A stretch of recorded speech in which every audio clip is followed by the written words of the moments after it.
This person's saying when people say a blue belt could handle themselves against 99% of untrained people in the streets.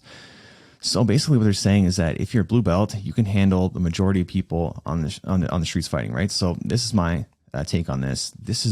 Maybe that's true in the sense that you might be able to beat 99% of the people out there, but you're not going to be able to beat 99% of the people out there that want to fight you, because the percentage of the people that want to fight you are probably people that, have been in fights before, have some, danger to them, and aren't just like some 90-year-old granny. Because if we're saying 99% of people out there, we have to include everyone. So kids, old people, people with, handicap or diseases, whatever it is, we got to include literally everyone, right?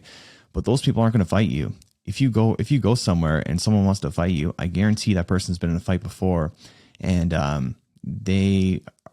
they're not quite the same as someone that's completely untrained. Yeah, they're not going to be great, but they've been punched before. They punched someone else before, and you don't want to risk fighting ever, ever. So yeah, that's my thoughts on this. What are your thoughts, Joey?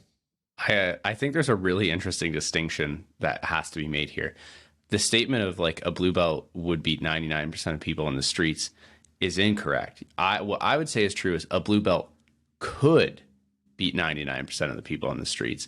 There's a big difference between could and would. I mean, like, I could maybe beat Brock Lesnar. I know how to do a heel hook. It's a chance it happens. Most likely it won't, but the possibility does exist. Like, there's a possibility with a blue belt against most people that, he gets a takedown, he gets on top and does mount control things, finishes with punches or a choke.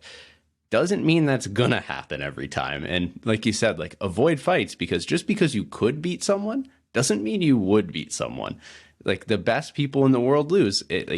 Things happen, like, I know a lot of people watch MMA and they think that like there's not consequences to this stuff, but there is. Like, even the best MMA fighters lose sometimes. Like George St. Pierre, one of the best ever, has lost twice, has been knocked out, has been submitted. These guys could beat him. It doesn't mean they would, but they could. Even the best guy in the world. So, like, you got to be aware of that when you say, like, I would beat these people in a fight. You mean you could beat them in a fight, not you would.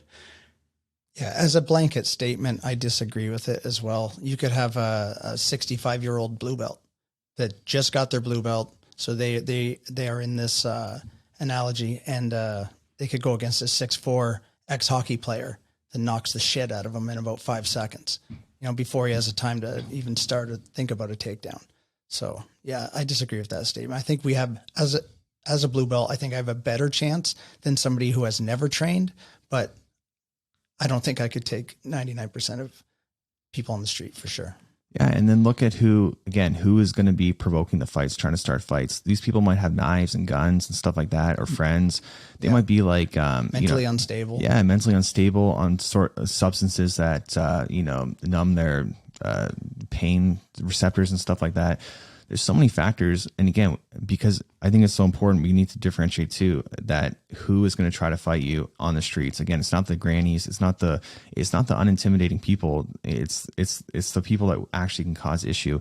And a cool quote I heard, maybe it's slightly irrelevant, but a cool quote I heard is that in a knife fight, the loser dies in the alley and the winner dies in the hospital, because like you're both getting stabbed. You're both getting stabbed, and you're both gonna bleed quite a bit, and probably whoever got stabbed in like the worst places to bleed out the quickest is gonna die. But the other person still got stabbed. There can be a lot of stabbings in a short fight, so you just never want to ever put yourself in a position where anything could go wrong. Just never fight.